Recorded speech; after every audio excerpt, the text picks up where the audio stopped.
Welcome to 10-Minute Intimacy with Ty and Kara.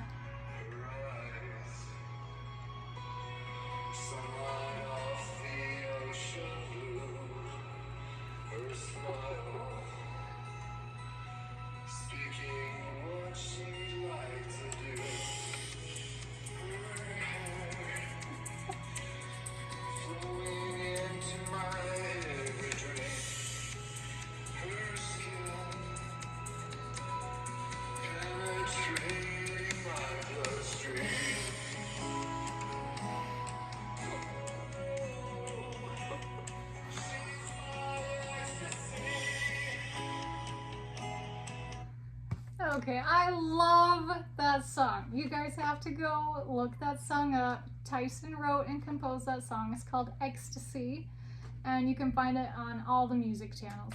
Look up Tyson Barlow, Ecstasy, and you can listen to the whole thing and download it, share it with your friends. And you could tell how whooped I was during that song. So, what do you mean by whooped? Whooped meaning, yeah,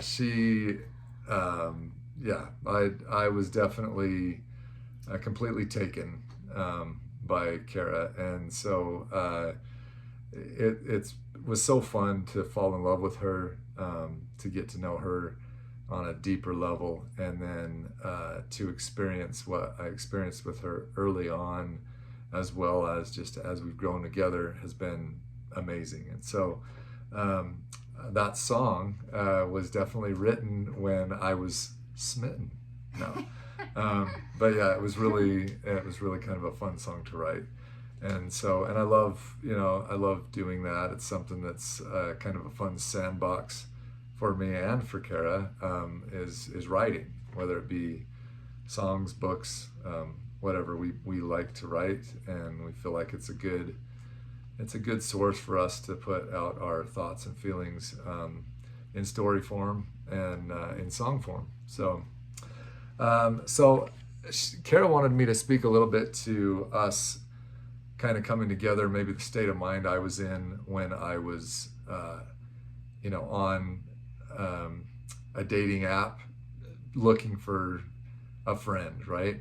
I remember thinking to myself, I'm never going to find another woman to like marry. I'm fine. Marriage is done in my life. And I just thought that's just the way it's going to be. But, you get lonely, so you want to at least find a friend, right? So I thought, well, I'm going to at least put on my profile that I'd like to be friends. And so I did that.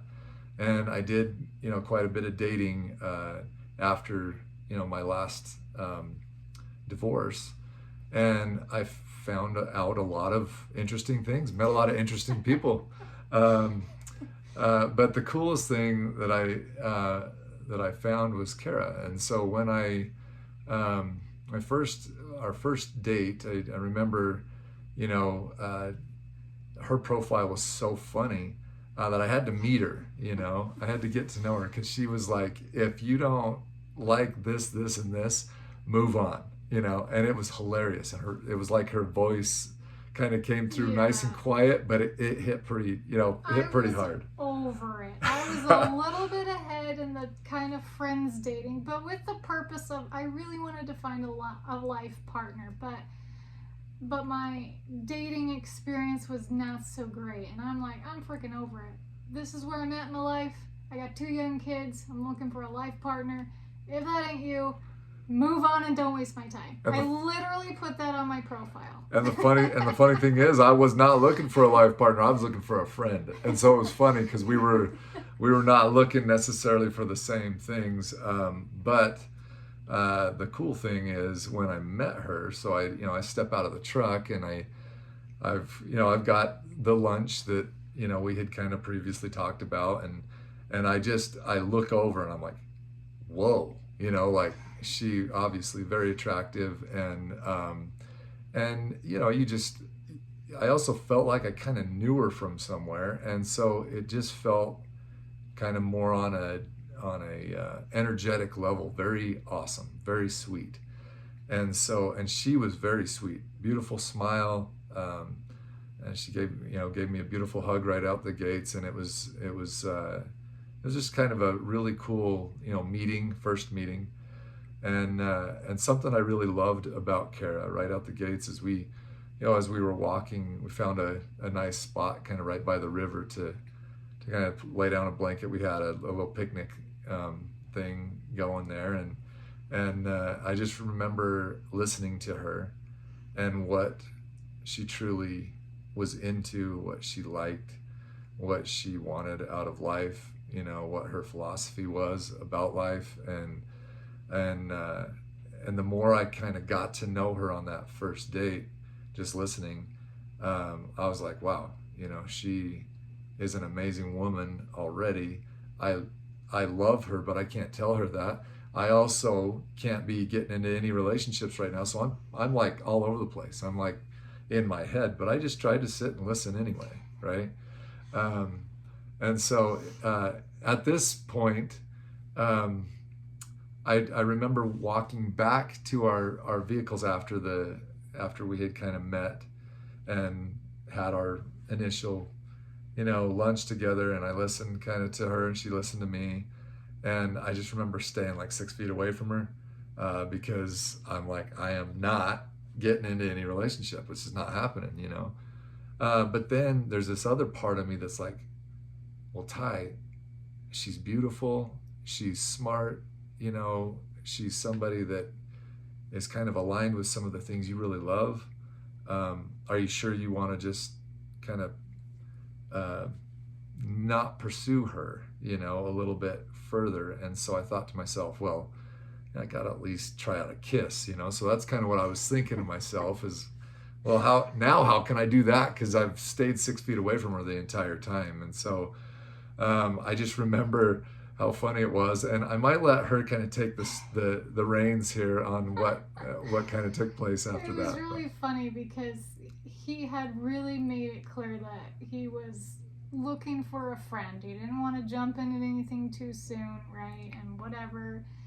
And but man, as we were sitting there talking and getting to know each other, and in this beautiful energy by the river, like I felt it too. And as we were walking back out to the car, I really wanted to hold his hand, but he said he wanted to be friends. So I'm like, I hold my own hand because I don't want to accidentally reach towards it. So I'm like walking out holding my own hands.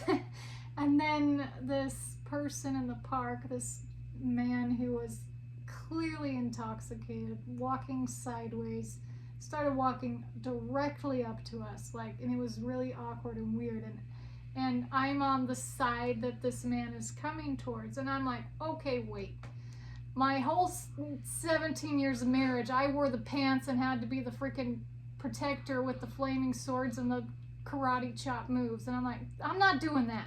So I shove Ty in front of me and go on the other side. I'm like, he's gonna be the man. And I thought that was hilarious, actually, very funny.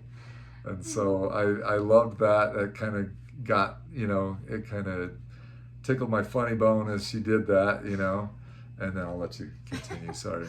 Anyway, so we're in this beautiful rose garden, walking back to our cars, and he just starts kind of, wrapping up the day, blah, blah, blah. And I have no idea if he even likes me because he's being so stoic, and I'm like, I really like him. And he just starts kind of stumbling, stuttering, trying to ask me a question. And then I was surprised because that question is, do you want to try a kiss? And I was like, yeah. Well, really cute. Maybe I can explain a little bit what was going on in my head, because I had two avenues going like this, and so my brain was kind of split in both ways. One was like, no, dude, stick to your guns, be a friend, that's it. And the other part of me is like, dude, don't pass this up. You got to at least kiss her, right?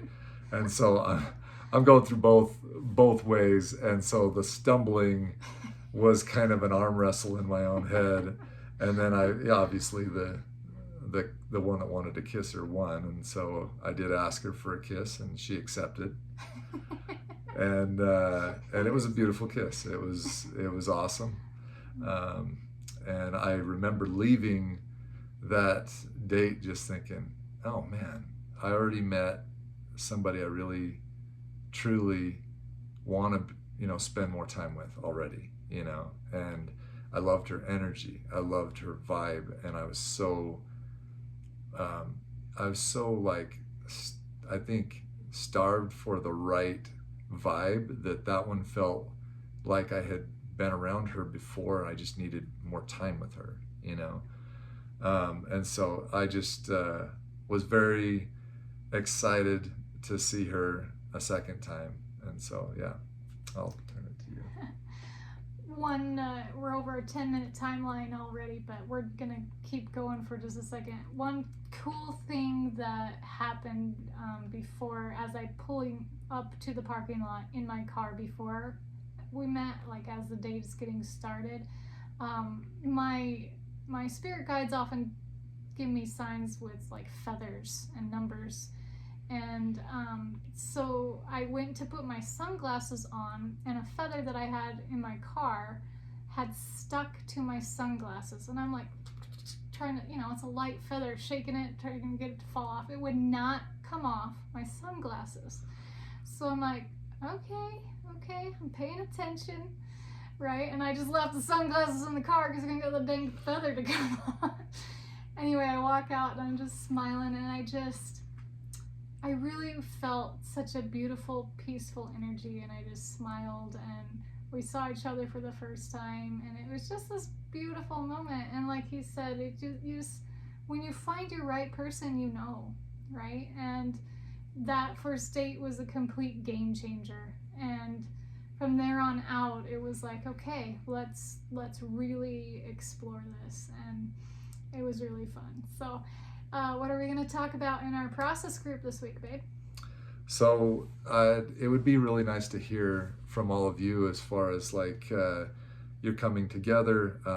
I think it would be great to learn your stories, and even if we've got quite a few people on the Zoom call, we want to have you put it in the chat. We want to hear from everybody. We will read all of them. We want to know about all of you, and so we're excited to learn about your stories.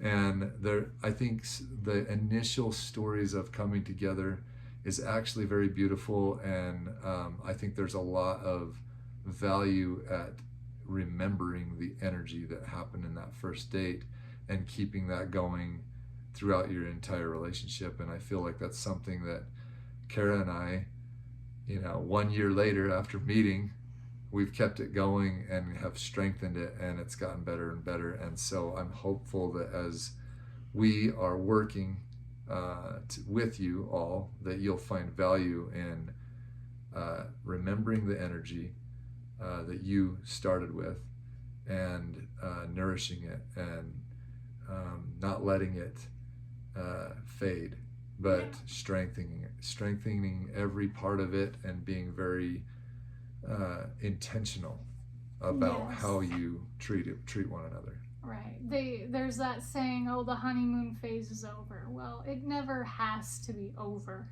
No. It really doesn't. And what we're going to talk about is those fun little things you used to do and used to love, and rekindling some of those things to continue to build intimacy with each other in your everyday life. So we're excited to see you on Wednesday. You can sign up in the link in our show notes. And if you want to support us further, please leave us a review, follow, share the show on your social media channels. And we are very excited to meet you guys and talk with you and process anything you want to talk about other than that in our process groups. We're excited to see you there. And thank you again for tuning in.